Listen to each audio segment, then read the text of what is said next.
St. Lucie County is set to hire its 11th county administrator in its 126-year history. Find out who will be taking the helm during this transition period next on Inside St. Lucie.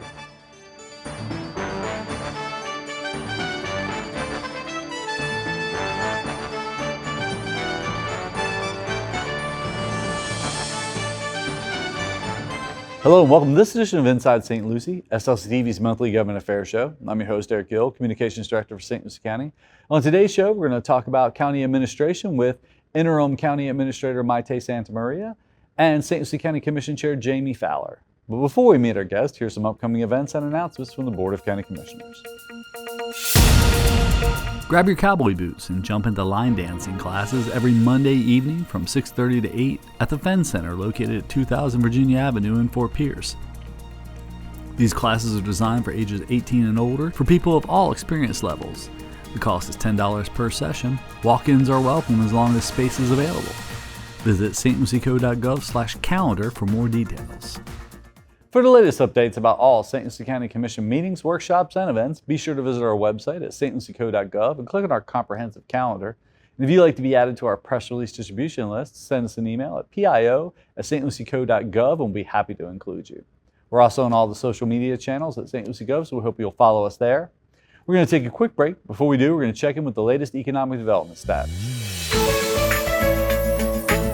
St. Lucie County's tourism experienced an 8.8% increase in revenue in May compared to last year. Overall, for the fiscal year, the tourism development tax is up 1.2% compared to the previous year. Overall building permit activity for St. Lucie County decreased by 6.6% in May compared to the previous month, with 860 applications submitted. This is a 28.4% decrease over the same month 1 year ago. Permitting revenue decreased by 35.8% compared to the previous month and a 3.3% decrease over the same month 1 year ago. According to the Florida Realtors Association, the median home sale price in St. Lucie County for May was $400,000, the same as it was a year ago, while condo values dropped by 6.4% with the median price at $299,500. St. Lucie County's unemployment rate for May was 5.1%, slightly higher than the state average of 4.4%. The largest increase in the labor force on the Treasure Coast was in education and health services with 800 new jobs and professional business services with 200 new jobs. According to CareerSource, May's non-agricultural employment in our area decreased by 100 jobs compared to last year.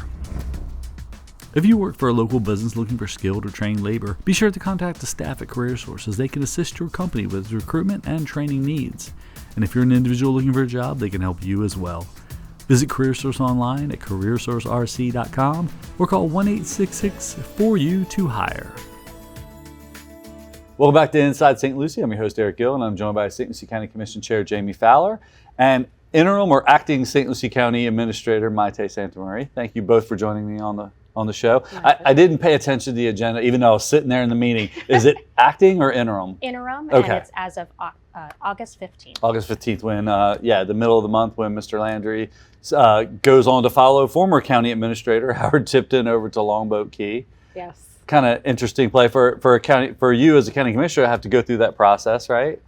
All in one 4-year term. Yeah. One 4-year term, yes. So one leaves, goes to Longboat. We hire one, and now he's following suit. But George definitely will be missed. However, I want to take this opportunity, since it was my turn for Inside St. Lucie.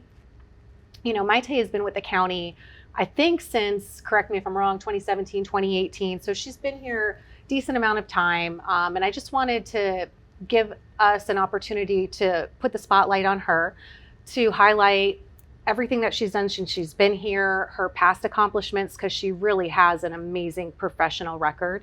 I just wanted the ability to highlight that and just kind of talk about, I know a lot of people are nervous with the change, right? We're at a very pivotal moment. Sure. And so just wanted to set everyone's mind at ease that this is not, we're not just circling, waiting for a new administrator. Sure. Maite has been helping to manage our 900 employees, our $912 million budget. So this is really a continuity of leadership. So, Sure. and I just want everyone to really understand that and have some comfort in that. Well, Maite, thank you for coming on the show. I think Thank it's you. been a while since you've been on, and you actually had 2 stints with the county because I did. So I did join in 2018 as the Assistant Planning and Development Services Director.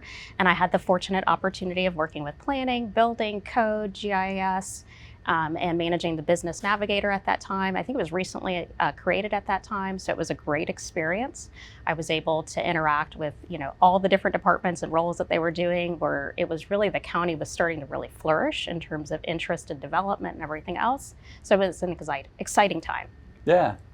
And then your background, you worked down in the Keys a lot, right? Now, were you from there originally? I am not from there. I'm originally from Puerto Rico, but I Okay. don't call any particular place home because my father was in the military and then foreign services. So I actually traveled about every year to 2 years of my life, moved to a new location. Sure. So it was exciting. Only becoming an adult and going to college is when I started sort of settling down in a location. I actually started with state government. So it was the Florida Department of Community Affairs, which is now known as the Department of Commerce. Mhm. And I was with the State Land Planning Agency, so reviewing comprehensive plans, land development regulations, and development orders throughout the state, but mostly the areas of critical state concern. And at that time, it was Monroe County and the various cities, Lake and Polk County, which is the Green Swamp, and then Franklin County and Apalachicola. Okay. A big area. Yes. I mean, spread out across the state. So it was very diverse. I got Yeah, to yeah. learn a lot, everything from coral reefs to oyster reefs up in the Panhandle, the water recharge areas in the central part of the state and the aquifer. So it was a great experience. And the Keys, I always love bringing up the Keys in Monroe County because whenever we hear about the tax rate, right, everybody Yeah. says, you guys have the highest tax rate in the state. And I was going, well, who has the lowest? It's Monroe County, right? But the highest property But values. the highest Yeah. property values, yeah. And what people pay on average down there, is a lot higher than what we pay here because, Absolutely. homes are expensive in the Keys. Yes. Yes. Because there's not a lot of land left to build. Not a lot of land, and it actually has restricted growth there. So it's actually controlled by hurricane evacuation models. And they tell them the state tells them how many permits they can issue year by year based on that hurricane model. So I actually was involved with that as well when I worked with the state agency. Back at that time, the Department of Emergency Management was also part of DCA. So I was Yeah. interacting with them, and I actually got the fortunate opportunity of running hurricane models and everything else. So it was That's interesting. fun. Yeah, yeah. Give them a Hurricane 8. Right. And then from there, I transitioned to the Department of Environmental Protection, and I was in the Coastal Zone Management Program, where then I ultimately ended up at the Florida Keys with Monroe County to St. Lucie County, back to Monroe County, and then back to St. Lucie County. Yeah. Now, what's the biggest difference going from department director to deputy county administrator, do you think? I think it's really the diversity of each day.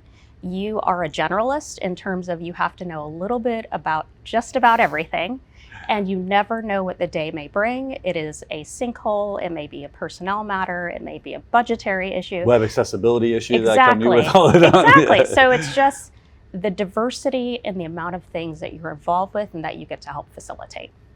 Yeah, and Commissioner, and it's kind of Yeah. the same for you, right? I mean, when you jump into a role as county commissioner, you had no idea of running, or, even though you only manage 2 positions, but Correct. you're looking at the overall policies for 24 different departments. That Admin's job is way harder than a commissioner's job. We might get more of the limelight and reap more of the benefits and the negatives. not so nice Yes, benefits yes. as well, Yeah, sure. being the public Sure. headpiece. But really, I've said it a different way for many years. She said it much better. A jack of all trades, a master of none, even though she is a master as well. But you really do, you have to know a little bit about everything, similar to a commissioner, right? I mean, I'm not an expert in planning. I had to learn enough. I'm not an expert in erosion. I had to learn that, and so on and so forth. So she definitely has it, much harder. It's hard to make a plan because, like she said, she can walk in and have an idea of what she wants to get accomplished that day. But if there's some sort of emergency or Yeah. breakdown, that just changes absolutely everything. So yeah. you've got to Literal be fires versatile. interrupt, Yes. right? Yeah, you've got to be able to pivot and go with the flow. Yeah. Yeah. And the board recently, with George's departure, named her as interim to help us through this transition. We did, yes. So for me personally, a county of this size, obviously we have to go out for a search. That is absolutely no discredit to Maite in any way, shape, or form. Like I mentioned before, she has been flying the plane and she's going to continue flying the plane. And for me, that just means we're not under pressure for a certain timeline to get someone in here because, again, she's already been doing it. She's already been doing the job. So I have that that reassurance. So for me going forward, it's just making sure that we find the right person for St. Lucie County and what's coming in the future. And I think the recommendation, at least when I talked to George, was, wait until after the November election because, there's 2 seats up for election. There's a lot of ballot initiatives on the election that are going to dictate, budgets and everything else moving forward. So, get through that to see where we're at to figure out, the timing on Correct, search, because we all know right? what happens when you have a board shakeup. You could be going in one direction, and then, if Larry and I leave and 2 new people come on, they can, change the direction. So it's absolutely a smart idea wait until after November. And Maite has been involved in the Citizens Academy, and I think, even one of the first ones, the last one we did, I remember George mentioned that because people asked, why does government move so slow, or it takes so long? And he goes, well, you have a 5-member board, and every 2 years that makeup can change. And so when it does, and sometimes it could be swift, you can have 3 new commissioners, and then but if you've already gone down this road of, we got to overlay in this development and it's been in place, and then, okay, well, now one commissioner wants to change it, and it may be 4-1, and next 2 years it's 2-3, it switches to 2-3. It takes a while to turn that aircraft carrier around. It doesn't move quickly, you know? Because again, we're not just one person. We can't say, I want this to happen. You have to have at least 3 people. You have to have the majority, right? You can, but you have to have the majority, right? We have limited resources. We can't have everyone doing what I want and other people doing what, Commissioner Leet wants, and we have to row the boat in the same direction. Yeah, it's definitely interesting because you never know what your policymakers may want as a priority, and it's not just the elections and the change of leadership, but it's also federal and state mandates that change. There's budgetary constraints, just like this Amendment 3, that might, change the world for all local governments. We don't know what those priorities are. So as a local government employee, you're always adjusting and pivoting. Yeah, and you see the headlines, across the newspapers and social media. It's not just us. We keep getting labeled as the most impacted county because, a lot of our revenue comes from property taxes. And, it's hard to cut 30% of your revenue or your income and then still maintain that same level of services. So I know it's something we at the county, we've already taken initiatives of a hiring freeze and no new contracts, but sometimes we have a website, we have a contract to vendor. Now, we do a 3-year, but now we're only gonna do a 1-year because we don't know, we have to have a website. So, it's one of those things, but it is additional, stress or at least management of staff and time and resources, right? It is. And it's not just us. Fire district, Children's Services Council. In our county, we're a little different. Fire district's independent. Is you on the fire board still? Yep. Yes. Fire district is. And again, we're not advocating. But again, really the fire district, since we brought that up, really has 2 revenue sources: ambulance billing and property taxes. So if you eliminate over time property taxes, how do you make that up? Now, you could do a referendum and ask the voters to vote, and it be a non-ad valorem assessment where everyone pays a set fee for fire service, fire and EMS service. But again, that's at the will of the voters, right? And you can never predict what a voter is going to do. It's between their ballot and themselves when they go in. So it's an interesting time, and communication folks, we've talked about it. Some counties are going out, putting, this park was brought to you with your tax dollars. And of course, then there's backlash. Well, how much of my tax dollars did you spend to tell me that was paid for my tax dollars? But you all both know, and not to say the residents are uneducated, but it's different than where they moved from, maybe, right? How many emails did you get, Port St. Lucie County? Or, I can't believe you guys approved this development, and that was the city of Port St. Lucie, it wasn't us, or vice versa, right? Right now, for instance, Indrio Town Center for us is getting confused with whatever parcel off of Crosstown Parkway that they're changing from. Residential, it's already approved commercial. For residential housetops. It's not that it's got 0 entitlements. So something was going to be built and already approved for building. So they switched it to commercial, but those two projects are being confused and Yes. put together. So And we've yeah. gotten emails from people in Tallahassee that didn't all think, over the you state. don't. Yeah, All over I the appreciate state. your concerns, but Yeah. you know, what about our residents? Yeah. What are their, you know? So, and I know you, having worked in the planning sector or side of the government for a number of years, it's hard to explain to residents that Florida's got pretty strong property rights. And I see all the time, we say it almost every month on this show, right? County needs to stop building stuff. The county's not building anything, Yes. really. I mean, other than roads and stormwater projects, but we're not Correct. putting in houses or commercial centers.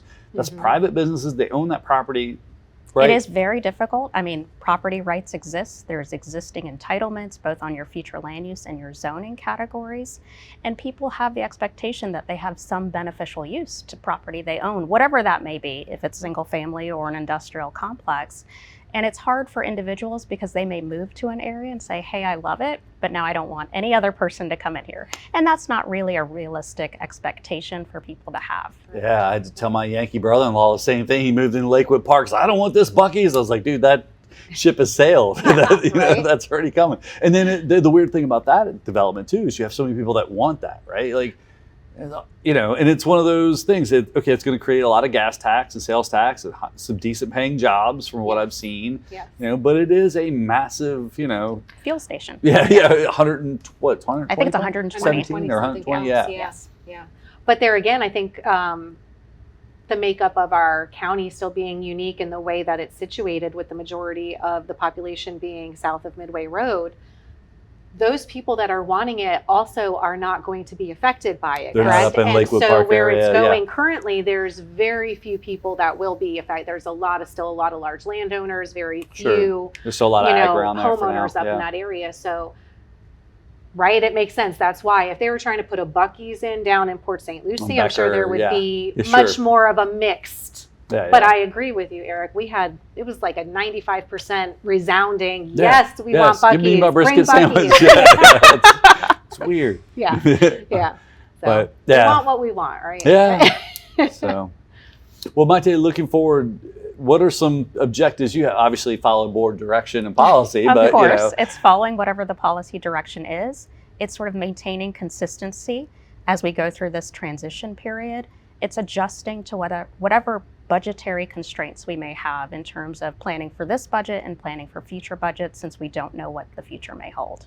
and I think we've got a decent enough staff that's been here long enough. At least I can name at least 5 or 6 directors that were here back in 2010 when the housing market crashed. And we went through drastic cuts and we merged departments and we cut almost 30% of our workforce. So some of us have seen this before, and we you know, we be looking to lean on them for advice or navigation. or- Absolutely. I mean, it's never a fun time when you have to consider consolidation and everything else. I think it's going to be a discussion of what are the priority services to retain, what are the most important to the community members, what protects life safety, and then trying to adjust accordingly in terms of if consolidation is Sure. a concern, we would address it that way.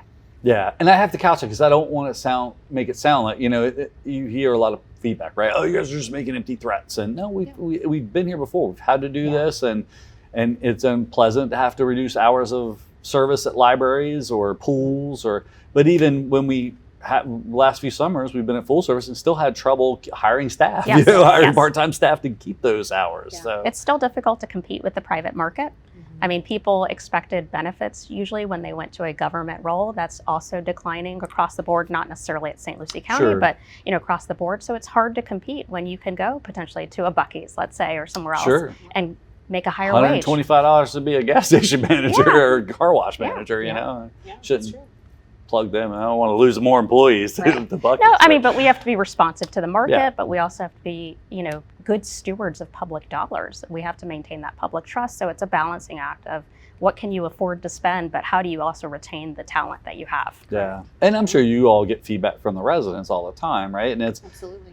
that's what. Why don't you do more polls? Well, if we ask everybody what they want giant water parks, and they don't want to pay taxes. So I don't. Those stuff doesn't balance Yeah. on a spreadsheet. So Yeah, I mean, a great example, our Citizens Budget Committee recently, or this past year, had some really energetic residents that were really wanting to get in and, cut that budget. They were just absolutely certain and had that, CPA backgrounds, accountant backgrounds. So had exactly, what we were looking for, and they voluntarily chose our ERD, our Environmental Resource Correct. Department, Yep. to take a look at. They were, feet on the ground, looking at the facilities, looking at the equipment, looking Going at out the to the processes. preserves. Yep. Yeah. And from a group of gentlemen who I absolutely love them to death, but I can tell you, I cannot run into them without them bringing up the budget. That is going to be the first Yes. topic. They're penny pinchers. Commissioner, Yeah, what are we yeah. doing about these taxes? Yeah. And so for these same gentlemen then to come back and write a report and say that It was they a well are run. lean Yeah. and basically, They need more money. if available, they need more resources, and gave some good suggestions on how to improve it and whatnot. But yeah, they went in, with the thought that they were going to find all of this waste. Sure. Now, granted, they did one department, but Yeah. it's just there a you good go. example of exactly. yeah. And I think they spent a couple months, right? Yes, it was they like did. 12 About weeks. It was 6 in months, depth. yeah. It Yeah, was it was more not, than that, yeah. superficial, Sure. sitting in a desk looking at No, we papers. They literally went out to sites. We looked at the equipment. We looked at the condition. We talked talked to about staff. the contracts. Yeah. you know. Yeah. Yeah. And that's, I think, the frustrating thing on my end when you hear a lot of the stuff that's coming down from the state, 'cause they want to treat every county The The same. same. the same. Yeah. And we're not. I've said this before too.